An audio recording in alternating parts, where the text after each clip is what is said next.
Hello, everybody, and welcome to The Dirty Affair, where we take your favorite pop culture media things and merge them in a very loving manner to our favorite hobby, tabletop role-playing games. I'm Cody. I'm Joe, and for whatever reason, that one made me feel a little uncomfortable. I'm sorry, that's not the intent that I had. I mean, I'm sorry. Yeah, it was a good intro. It's just I was like, oh boy. Yeah, I mean, not forcibly, of course. Buy a podcast for dinner first. This is a consensual date. How's that? Okay, well that makes me feel a little better. How have you been? Oh, just full of wonder and joy. Yeah, right? So many good things have been happening as of late. That's sarcasm. A little. That is. Yep. Yeah. No. I mean, I've been watching more movies as sort of ways to prepare for like this little segment in particular. I won't reveal which ones as to not like give away future episodes or things like that. How about you? That would have been a smart thing to do, huh? I mean, it's like it's just I started cross stitching again. Not really. I mean, it's nerdy in a way, but yeah, no, I think it's nerdy. I like it. But yeah, how about you? What have you been up to? I have been playing the Final Fantasy VII remake, and let me tell you, game's amazing. I won't get into it too much, but I've been doing that, and I have been playing little bits here and there of Animal Crossing to make sure my town doesn't just like fade away into oblivion like most things do when I play video games. Oh yeah, I've been playing that game a lot. Yeah, like pop that game on after work and just like feel the tension run off your shoulders. Oh yeah, it's like a nice warm shower. It really is. That like very gentle, like semi, like, you know, folksy banjo-ish music. Yeah. That's nice. But yeah, yeah. Hey Cody. Yeah. I see off in the distance a group of adventurers coming this way. Oh no. What shall we do? Play the game, you and a group of adventurers. Obviously. Obviously. That'll stop them from killing us and taking all of our loot. Yeah. Yeah. So last week... I didn't think through the bit. Well, you know, here we are. I never think through the bit. That's my problem. So last week, I had you and a group of adventurers must prevent the future from changing the past. And as I said this, I had a personal message give me an answer that also worked. And I realized that that's the beauty of this game, is that there can be a lot of different answers for the same thing. So bonus points, or we'll call it partial credit, if you get one that fits the bill but isn't the one I'm thinking. Okay. My guess is Back to the Future Part 2. Yes! Oh, you got it! Yeah. Holy shit! That's great. Well, I know that you love Back to the Future. Right. And that's fair. The only one where the future impacts the past, which defines the present. Right, which is a weird, convoluted mess. But anyways, that's time travel, baby! Indeed. But the other one was Terminator, and I was like, oh shit, that's a really good one too. Oh, that is, yeah. Yeah, because the robots come from the future. Arnold Schwarzenegger comes from the future. That's true, he does. He is the future Naked Man. That was actually three. That was actually the original title in Togo. Oh, okay. I don't actually know if that's correct. No one fact check that. I apologize for everything. So this week it's your turn to give me one. My turn. It's your turn now. Yes. I don't know how this one's gonna go because I reworked it like a bunch of times. Yeah. But, all right. You and a team of adventurers try to go deep cover to plant an important idea and hopefully help your leader get home. Huh. It's a movie. Wow, right up until the very end, I thought I had it. Okay, you and a team of adventurers... And now I'm second... Oh, yeah, go on, sorry. Let me do one more time. You and a group of adventurers go deep cover to plant an important idea and try to get your leader home. Or try to get your leader to go home. You know, it's...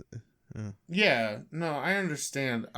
Okay, I'm gonna have to think on this one while I'm editing the audio, because god damn, I have no, like, I had it right up until the end. I'm like, shit. You probably have it. Okay.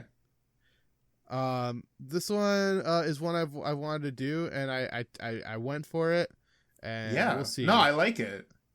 This one's like, I think I have an idea. At home, have an idea for what the answer might be, tweet at us using the hashtag Phantom Our Podcast. No, Phantom Our Adventures. There we go. There you go. Hey, if you want to tweet your answer at us, cut all that previous garble out. No, I'm just kidding. Keep it in, double it. Tweet at us using hashtag Phantom Our Adventures. Okay. Yeah. So because you said double it, I'm just going to impose your voice again on top of it, but just a millisecond after, so that it reads out as garbled nonsense. That's not... Well, it was already garbled nonsense, so like... Yeah, maybe it'll enhance it. We'll find out in post. Why are you trying to double achieve what I did naturally with my bad mouth speaking? Because I have green screens. I can do anything. Oh, that's the problem with Hollywood these days, folks. Yeah, I've got the power of George Lucas and anime on my side. So anyway, Cody, why don't you give us a breakdown? What is the Nerdy Affair?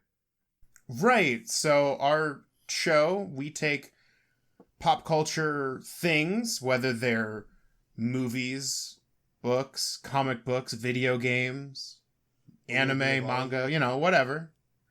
We take those concepts and turn them into we'll call it a one-shot or the start of an adventure that plays on that system. Our first episode, Harry Potter, came out last week, which was a lot of fun. But basically, we are taking... Best. Yeah, it was super great. It was a good jumping off point. And so today... Yeah. I have to ask you an important question. Yes. Will you take the red pill and do the rest of the show with me, or take the blue pill and forget this whole thing ever happened? So I'm just going to grab the blue pill. No. Oh, shit. Well, okay, I got to do the rest of this episode alone. No, we're doing The Matrix today. I can make a secondary joke. Uh-huh. But it's a blue pill. And it's been more than 8 hours. Oh, uh-oh. Well, so I have to go see a doctor. Well, the doctor's just going to say nice. The doctor's just going to say nice. He's going to be like, hey, get out of here. You can't be here during this time. Yeah. Anyway, yeah, it's time to do The Matrix. Yeah, so Joe really wanted to do this in the realm of Dungeons & Dragons 5th edition. Yes. But before we get to that thick, meaty part of the episode, I wanted to put a prefix. I personally don't think that D&D 5th edition is suited for this. That isn't to say I won't meet up to the challenge. But I also wanted to recommend... If this all sounds like too much, I think you can run this using the Kids on Bike system. Combat is super dangerous due to its die damage system, and with the power system included in one of its kind of DLC things, you can simulate manipulating the Matrix in a way that feels mechanically similar to the way it's handled in the movie. But if you don't have access to Kids on Bikes... We'll do it in D&D. Yeah, we'll do it live. Yeah. Okay. Well, I had some thoughts. Yeah. About how to make this work, and hit me with the floor. The reason I was curious to talk about this in terms of 5th edition is because like the big draw, the big thing about the Matrix, right, is these are characters who have kind of like two lives. You have your in Matrix life, and you have your out of Matrix life. And the skill sets like kind of wildly vary based on like if you're in or out of the Matrix. And there was something about that I thought was really interesting, and I was trying to think, how can you make this work in 5th edition? And I don't necessarily think that this maybe is like a sustainable thing for a long period of time, but I had some ideas. The first one is that I think that it would be it would be interesting to have two character sheets, one for your in Matrix and one for your out of Matrix characters. And the reason for this is that eventually in the Matrix you're gonna get to be like crazy overpowered levels. And so it'd be interesting to, kind of have that keep you grounded real world adventure, and potentially even put your characters in real world situations where they have to use those characters, where they can't, run up walls and have access to 30 bazillion guns and all of this stuff. And it's a way to sort of remind the characters of their limits. And that also helps to enhance that sort of two world feel. The Matrix is two worlds, one world here, one world there. Now, this is the sort of big thing that I kept thinking about, which is one of the reasons why the characters in the Matrix can do like quote unquote anything is, one is they've realized that it is a computer program, and so like Neo starts off as a hacker. It seems like most of these characters have experience with computers in some way, so they're kind of manipulating the code to do what they want. But the other thing is they have like floppy disk looking things that have programs on them, so it's like the whole famous like I know Kung Fu scene. They just kind of download it into his brain, and it seems like they have programs that they can run forever. So my recommendation is your ship isn't quite as stocked up as the Nebuchadnezzar. So rewards for doing quests and things like that would be getting these downloadable programs. So it's not something that you can easily access. It's something that you have to really work for, really fight for, really try hard to get them, as opposed to just kind of having them. I know why they do that in the movie. It helps to keep some balance in the game. And it helps to make these characters have to like work for the skills that they get, as opposed to just kind of being able to access them. Obviously, it makes sense in a movie that they can just kind of access them, because that makes it a more interesting movie. Finally, the third thing is to create ship mechanics for the real world, mainly because like the enemy in the real world is the machines, and so you can sort of set up your ships in multiple ways. You can create a more stealthy ship to kind of evade the machines, maybe find like more of a weapon ship that will be able to defend smaller numbers of them, or like they have that one EMP pulse that you have to kind of hold on to for the biggest things. So those are sort of my three big ideas for like mechanically how to do the 5th edition, and then I do have an idea for a session 1, but I think we can hold on to that and maybe both pitch our session 1 ideas at the end. So without further ado, why don't you go? So yeah. So first off, if I was going to use D&D 5e, I would overhaul I would reflavor just about everything. Melee weapons and guns would need to be talked about. In modern day, people aren't wearing great swords or plate because we have guns and far more smaller or more efficient weaponry. And so I would basically change the way the armor system works in D&D 5e to be more in line with guns. just because that's like what the movie's about, you know, like the guns, lots of guns, and like it's always like a crazy shootout and stuff like that. But besides like changing all of like the in-game stuff so that it's got flavored with the Matrix, I feel like part of what makes the Matrix is, at least when you're inside the Matrix, which is a weird sentence that I never thought I'd say until just now, but here we are. I would, in the Matrix, I would focus on like the mystery and like action sequences, right? Like the rooms where you go in and there's like 15 cops with like machine guns trained on you. And I wouldn't worry about the nitty gritty. Everyone's got unlimited ammo, body armor, the tools they need. Except for like maybe the upgrades. Because I really like the idea of like getting those floppy disks where you learn like new stuff will like, those, you know, those could be akin to like feats or like just different like maybe even class abilities that you can get as like rewards. The other thing I would focus on are the agents, because it's like a huge part of being inside the Matrix is like watching out, because like any person could be an agent.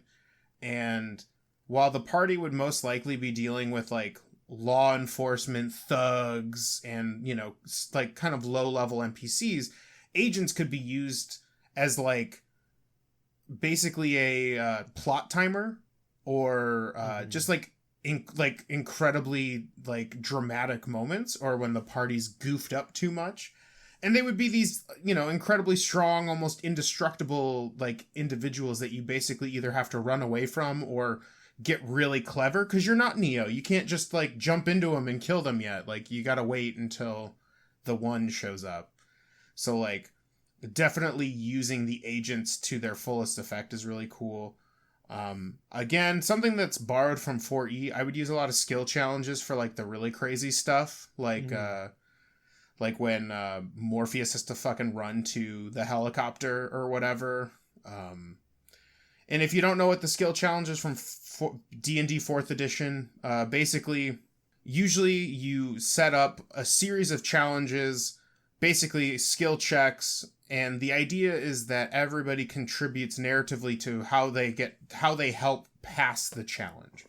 And you narrate what you're doing, and then the DM and you kind of collaborate and be like, all right, that sounds like a blank skill check. And you roll for it. And the catch is that you can't repeat your best skill over and over again. You basically have to move on to the next one until there's either 4 successes or 3 failures. So basically, in this case, you know, you have to get creative. And I feel like that's how the Matrix pulls it off. There's a lot of like neat things that they do during the intense scenes that aren't like necessarily fighting. But yeah, skill challenges would be super helpful. I would probably jack up the brutality, since in this 2-hour movie, like a good majority of the party dies. Yes. Spoilers, I guess, if you haven't seen The Matrix, but I would do that by just basically being like, look, there's no health potions, there's no healing magic, there's no magic in general, you know, like besides like the occasional warping of the Matrix. But yeah, I think that alone simulates the brutality enough where like short and long rest are basically your only viable healing options, or like maybe like a med kit can like kind of help, but it would be, you know, because a lot of like 5E is like destined to get out of control past like level 3. So if you don't like stamp down on like the healing effects, it kind of loses its like the fact that like agents are dangerous, and like, you know, getting shot in a room is still bad, you know what I mean? Yeah. You hit the nail on the head with the Out of the Matrix, the naval combat. If you are familiar with 5th edition, there's a naval combat Unearthed Arcana, and I believe the book Ghosts of Saltmarsh have this, but basically making your own stat blocks for like your different ships, and borrowing from the Fantasy Flight Star Wars RPG that I absolutely love, having various things that each player could help with on the ship, like being a gunner or an engineer to repair damages. The driver drives. Maybe there's like some foot soldiers that help remove the ships from the machines, but ideally each person would have like a responsibility on the ship, and each turn is like all of you working together to like, get out of a bad spot because you guys got caught, or mowing down the machines scouts or whatever. If you want this to be a big part of your game, you're going to need a lot of like things constantly happening, like machines attacking at inopportune moments, having like to make tough choices. Like, we could go through here to get to our objective, but it's filled with machines, or we can take the long route, but we may not be able to jack into the matrix fast enough to save this individual or whatever. I think another interesting way to make the ship combat interesting is changing the background to like your profession on the ship, and each profession has like a unique move that they can use while in like this kind of naval space combat scenario, where like the driver can like pull like a maneuver and like potentially give the enemies disadvantage when attacking the ship, or maybe the engineers can actually restore some lost HP at the cost of something, and maybe the gunners can use a turn to aim and get advantage on their next turn, especially for like those really fast or really agile machines. Completing missions within the Matrix can maybe net you some kind of like credits to like upgrade or buy new ships even. That could be a cool situation. To change to make the difference between in and out of Matrix, I was originally toying with the idea of having 2 character sheets, or do something similar to the Druid Wild shape, where it's like having a different stat block. But ultimately, I felt like the easiest way to differentiate the 2 aspects is that in the Matrix, you are your player character sheet. And then out of the Matrix, all of those abilities, all those proficiencies, all those things, like besides like your skills proficiencies, like you don't have those anymore, right? Like you're not a rogue that can deal 3 times damage by being unaware and like backstabbing somebody. Like you don't have that in the real world. You're just a guy who's really dexterous, or really charismatic or whatever. That was my way of dealing with the in and out of Matrix, because I feel like 5th edition actually does a fairly decent job of simulating like the heroes inside the Matrix being like, because they're a step above like the NPCs, like the cops and like the regular people.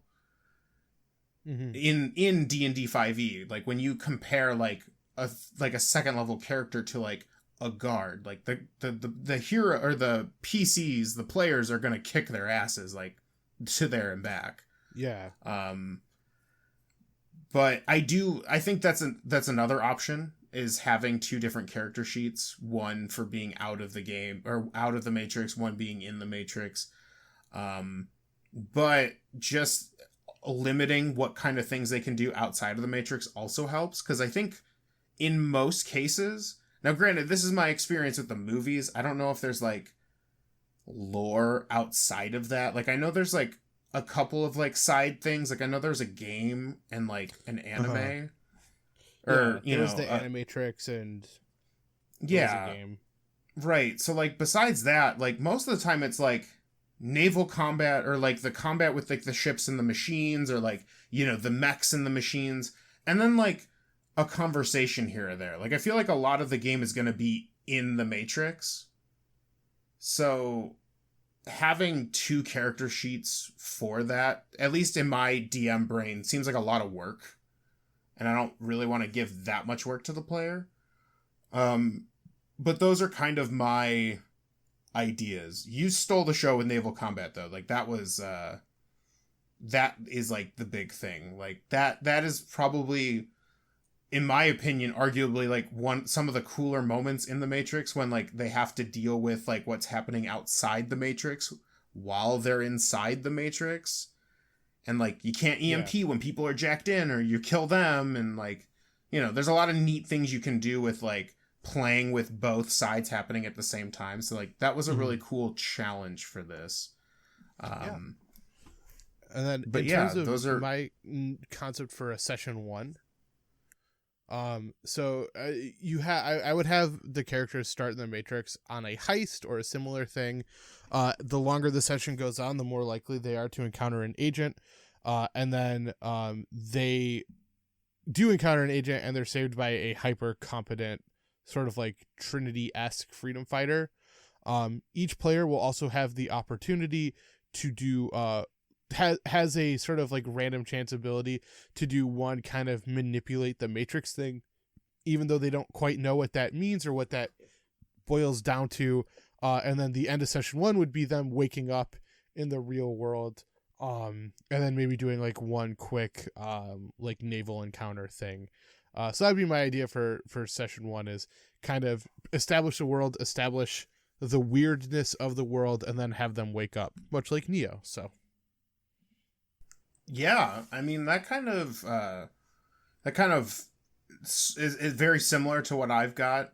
We kind of did these in, so like my idea is that this would be either before Neo or like an alternate Matrix apart from the movie where like Neo isn't a thing yet, or maybe isn't a thing, and they're just the party is tasked with finding several people who are perfect candidates for basically to become freedom fighters. Yeah. And you know, there's 3 people on the dossier. They can tackle them in any way they want. One's the leader of some thugs who basically defend him or her, and that like can simulate like the combat within the Matrix. One of them they have to find through a series of clues / investigations to find. And then finally, the last person is, right as they get to that person to basically talk to them, 2 agents show up. So they have to basically find a way to avoid detection or hide or, you know, run away from them, and bonus points if it's in an office building, to kind of simulate the movie. And then finally, the last little bit would be they go to grab them from the newly opened tubes, because that's like a thing in the movie. But when they go there, there's a band of machine scouts that show up, and the party has to like gun down or outmaneuver the machines to end the one shot. So very similar in theory. We just kind of had our stories a little different. But I like the idea that how would you, so from a mechanical perspective, how would you handle players wanting to manipulate the Matrix? That was something I hadn't put a huge amount of thought into. I think it would be sort of at the early stages, it would kind of be like a random D100 thing. Sure. And then at that point, basically like that could be something you could potentially manipulate, while that could be something that you like learn as you go along. Okay. I had an idea, and so my thought was that at first you don't get a whole lot of options to do it. Like maybe it's like once per session, or maybe once during the one shot, the party or the player can try to do it. And like, you know, it truly depends on what it is. And I imagine it's probably some kind of skill check that they're trying to pass or something. And basically they'd have to make some kind of wisdom save or intelligence save. And if they pass it, and it would be super high, it'd be like a DC 18 or something, you know, like something ridiculous, but like something that's doable. And if they are able to do it, that DC goes down for that like type of manipulation. So like, for instance, I'm pretty sure Morpheus can like super jump, or like his long jumps are like augmented. Yeah. And so like if that was like a thing you were trying to do, is like, oh shit, we're running on rooftops, the agents are shooting at us, and this next building is too far, like I want to jump past, like I want to try to manipulate the Matrix. And like if they pass, that's like a thing that they eventually can just do. Right? Yeah, exactly. And so like the DC would eventually go down, and to the point where like if the DC is like 10 or something, like it just becomes like a part of their kit. Like that is a new feat. But like the thing is you can only try to do that, you know, X amount of times during a session, and if you fail, in some cases, like, that could be, truly devastating, right? Like, especially if you're like on a 3-story building and you try to jump and it's like you failed the roll and now you're hanging on to the rooftop while agents are shooting at you. Like, that puts you in a pretty harrowing scenario, which could be really cool and interesting from both sides of the table, Yeah, for sure. But I don't know. There was something about this one that I was really intrigued by. Yeah, I mean, it's super, like, don't get it twisted. The Matrix is fucking rad. I loved the first movie so much. Other movies, debatable. But I love this idea, like, especially the in and out of Matrix, like, combining together into, like, really dramatic moments, like when, they have to get out before the machines tear the Nebuchadnezzar apart. Yeah. And, some of, like, the other things, like, people, like, slowly learning how to manipulate the Matrix. I know Neo's kind of the counterpoint to that, but, like, I would do, like, that's how I would probably do it. And the Matrix is so good. Like, I would love to do that. Granted, I think if I had that opportunity, I would use a different system. But if 5e is all I had, because I know for a really long time that is all that I had, right? Uh-huh. Like, I couldn't, I'm not privy to the internet world, so I can't just, like, go and acquire quote unquote RPGs. And I, like, sometimes an RPG book is a lot of, can be a lot of cash. So for me, 5e is what I had for a really long time. So I get it. And this was a really fun exercise. For sure. Hey, Cody, anything else? Nah, that's it for me. Oh, man. Well, hey, if someone liked this episode and they wanted to learn more about us on our podcast, how could they do that thing? Well, they could go to the nexus of all things Fandom Roulette. They can go to our website at www.fandomroulette.com, where we have all of our episodes live. We also have little bios for Joe and I and the things that we're working on. And if you go to the bottom, you can fill out a little thing to basically get ideas. If you like this show and you're like, man, I really want them to do something, maybe it's a drama on TV, or maybe it's a book, like, feel free to write at us with Nerdy Affair and be like, hey, would you mind talking or doing a thing on this concept? And we would love to do that. And you can do that on our website. And if you want to get at us on social media, you can find us on you can find us at fandomr_podcast, which is our Twitter handle. And if you feel free to tweet at us your answers for you and a group of adventurers. We're also on Facebook, Instagram, and YouTube if you search Fandom Roulette, where all of our videos of these podcasts go there. All the live stream VODs go there on the YouTube. And then for Facebook and Instagram, that's a place where you can chat with us, meme with us as we find funny things and, interact with the internet at large, because that's what we do nowadays. Yeah. The large and internet.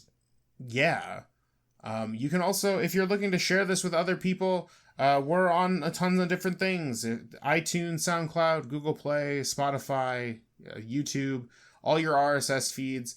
We are there. And if you like video games, you can check out the stream every Monday night from 6 to 10 p.m. EST, where I play video games. This last week, I played XCOM Chimera Squad, which was basically XCOM meets SWAT Team Cops scenario, which is really fun.